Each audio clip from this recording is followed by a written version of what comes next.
The Louisiana Purchase, a story of opportunity and boldness. It was an afternoon in late October 1803, and Thomas Jefferson was seated in his office at the White House. Around him, papers with reports on the new territories were piled up on his desk, but his gaze was fixed on the letter he had just received from Paris. The ink was barely dry, and his eyes scanned the news repeatedly. France was willing to sell the entire Louisiana region, a territory that would double the size of the young United States. His heart pounded. It was a once-in-a-lifetime opportunity, but also a bold gamble that could cost him the presidency, and more importantly, the future of the country. Jefferson set the letter down on the table and walked to the window. From there, he could see the autumn colors painting the trees of Virginia. He knew the decision before him would not only mark his legacy as president, but also transform the course of the United States. A closed door, fear of loss. In the summer of 1802, rumors began to spread through the streets of New Orleans like wildfire. The port, that vortex of commercial activity where ships loaded cotton, wheat, and meat for shipment to the Caribbean and Europe, had been closed to American vessels by order of the French authorities. For farmers and merchants in the western United States, this was a devastating blow. The rivers connecting the vast farms of Kentucky, Tennessee, and Ohio to the outside world no longer carried promises of prosperity, but had become dead ends. In the taverns and public squares of small frontier towns, men argued heatedly. "We cannot allow France to strangle us like this," shouted a farmer at a meeting in Cincinnati. Others spoke of rebellion, of taking up arms to forcibly reopen the port. Rumors of war floated in the air, mingled with the smell of mud and the sweat of workers. In Washington, Jefferson received letter after letter from desperate settlers. "Our survival depends on the Mississippi," wrote a merchant from Natchez.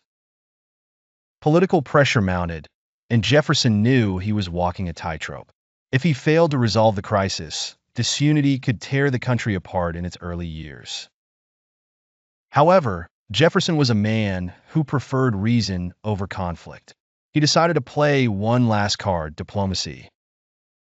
He sent his Secretary of State, James Madison, to negotiate with French representatives in Washington, but every attempt ended in evasions. It was clear the decision would not be made in America. "Then we will send Monroe to Paris," Jefferson said with determination that he knew they faced a monumental task, negotiating with a European power on its own turf and securing a favorable deal for a young, fragile nation. Jefferson, the man of principles Thomas Jefferson, was a man caught between his ideals and the harsh political reality. He had spent his life advocating for limited government, strict adherence to the Constitution, and the idea that force should always be a last resort. But now, in the face of the Mississippi crisis, he felt his principles being challenged. On quiet nights, Jefferson walked through the halls of the White House, reflecting. He knew any decision he made would be criticized. If he opted for war, he would be accused of betraying his pacifist ideals. If he conceded too much in negotiations, he would be labeled weak. In a letter to his friend James Madison, Jefferson wrote, "It is in moments of greatest darkness that leadership tests our soul. The Constitution is our guide, but it cannot always predict the whims of fate." His political enemies, the Federalists, were waiting, ready to use any mistake as a weapon against him.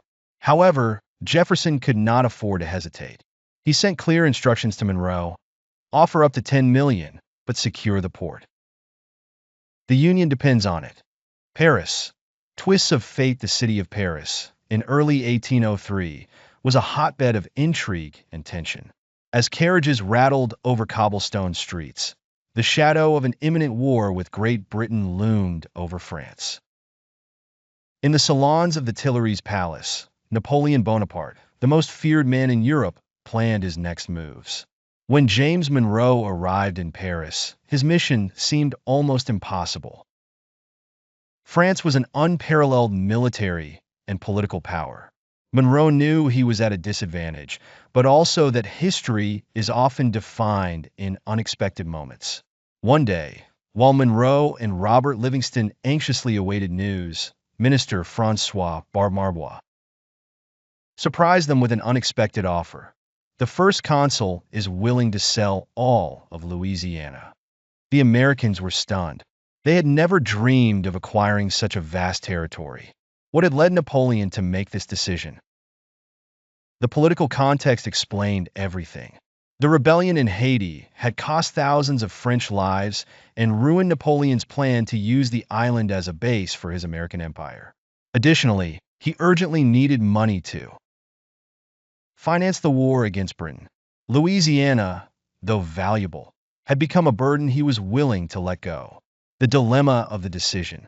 When Barmarbois offered the region for $15 million, Monroe and Livingston faced a moral and practical dilemma.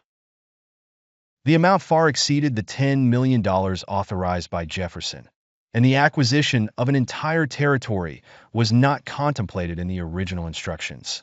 If we sign this, we might be crossing a line we can't undo, Monroe said in a private discussion. But Livingston, more pragmatic, responded, "If we don't, Napoleon might withdraw the offer. This is too big to pass up." The uncertainty was immense. They could imagine the criticisms in Washington, the political opposition, and the possibility that Jefferson might reject the treaty. However, they could also see the opportunity, the expansion of the country, full access to the Mississippi, and a safer future for the nation. Finally, on April 30th, 1803, they signed the agreement, trusting Jefferson would understand their bold decision. The boldness of dreaming big. When Jefferson received the news, he spent hours reviewing the treaty's text. He was aware of the constitutional and political implications. But there was something bigger at stake, the nation's destiny. In a private meeting with his cabinet, Jefferson passionately defended the purchase. "We can debate legal technicalities, but what we have secured is a future for our children and their children." Although he faced criticism from the Federalists, who accused him of acting like a monarch by making this unilateral decision, Jefferson persevered. He convinced Congress and the people that the purchase was a unique opportunity in history. Drama on the frontier. As news of the Louisiana Purchase spread across the country, settlers in the West celebrated the promise of new lands. However, in the acquired territory, reality was much more complex. Indigenous tribes who had inhabited these lands for centuries faced a new wave of colonization that threatened their way of life. The first incursions of settlers into Louisiana were tense. On the plains of present-day Missouri, groups of natives watched with suspicion as strangers arrived with wagons full of tools and livestock. Some tribes tried to negotiate, while others prepared to resist.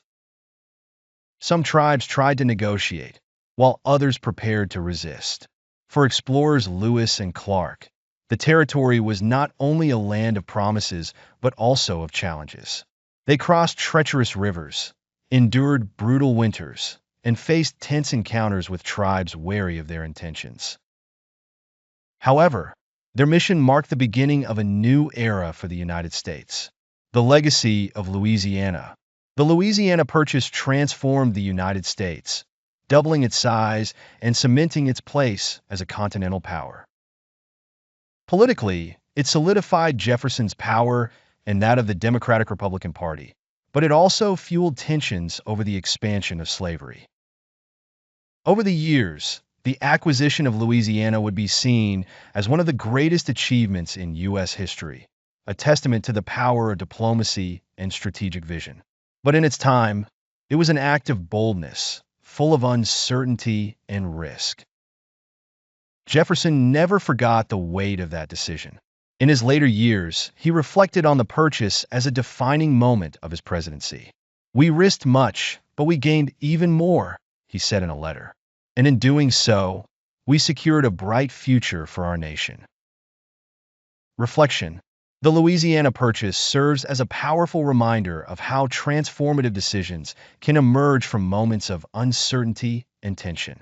Thomas Jefferson, a leader deeply committed to his principles, found himself in a position where his ideals were challenged by the pragmatic demands of governance. His ability to balance constitutional constraints with the needs of the nation demonstrated a rare combination of foresight, courage, and adaptability. This story also highlights the role of diplomacy in shaping history.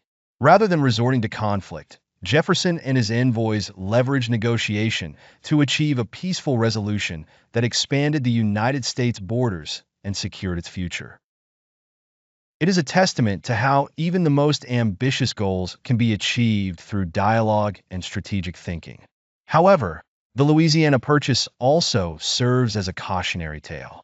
The expansion that brought prosperity to settlers also displaced countless indigenous communities, forever altering their lives and cultures. It reminds us that great achievements often come with complex legacies and unresolved consequences. In the end, Jefferson's gamble paid off, and his boldness ensured that the United States would not only survive but thrive. The Louisiana Purchase was not merely a transaction. It was an act of vision that cemented the nation's place on the world stage and inspired generations to dream even bigger.